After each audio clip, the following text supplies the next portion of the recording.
I'm photographer Mike Bowers. I'm talking pictures this morning with the host of Saturday Evenings on ABC Local Radio, Mark Humphries, and a very warm welcome.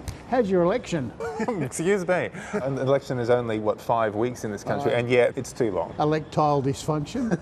I think that's right. Wednesday night showed that a lot of the policy of the major parties is still up for debate. I can't say it set the world on fire. You know, Albanese got through the whole thing without falling off the stage, and Dutton got through a whole hour without abandoning one of his policies. It was a win-win. Yeah. Well, the cartoonists get more licence to cut loose, and Mark Knight has got them coming in like wrecking balls, Putin and Trump. As Mr. Dutton, Prime Minister, if I could have your attention, please. He's drawn the silver fox here. We've got the Russian bases and Trump tariffs. We didn't need that image. I guess we should be thankful that Putin at least has trousers on. Yeah. I did love this, Matt Golding, the demise of majority government debate and couples therapy. Peter, how does Anthony's attack on your lack of policies make you feel? Yeah. I quite like that David Spears at the end of the last debate did ask, would it really be the worst thing if the other guy won? Yeah, you keep saying he's going to be a disaster. Would it really? Would it be though? That's it. Part debate, part therapy session. Yeah, they learned a lot about themselves. They're people too. Peter Dutton's all for tough talking, but he was rushing to judgment this week. It was a fairly sort of bold call on his behalf. The Russians are coming. Well, he verbaled the Indonesian president, is what I've heard. Verbaled? Apparently. Yes. Verbaled. Lovely Harry Bruce cartoon with the skies falling in as he seems to be having something dumped on him here by a bird. That's a bit much. That's a bit... We didn't Russian planes. Don't need that. It was a big call though.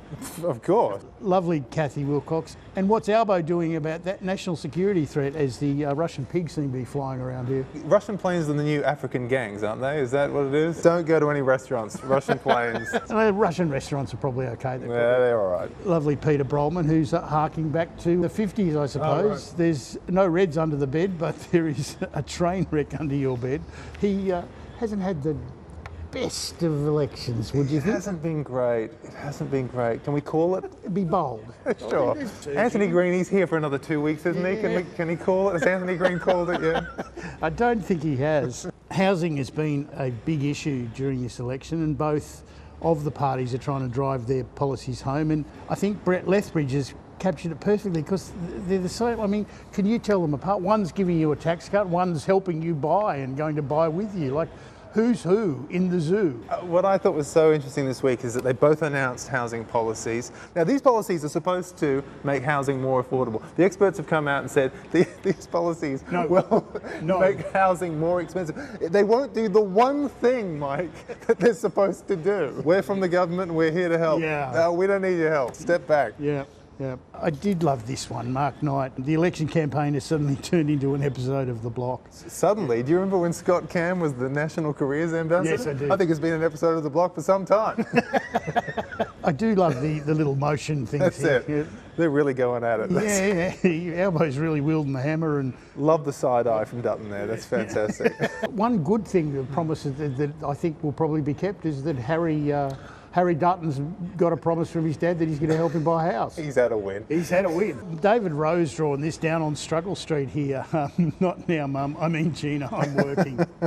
Please vote family to house in Kirribilli. Yeah. Finally, we'll give the final word to Matt Golding. I think this is a poll we can all get behind. The Resolve poll found that if the election was held today, Australians would be happy. I think that is absolutely true. I mean, I don't know how the Americans do a campaign that lasts a year.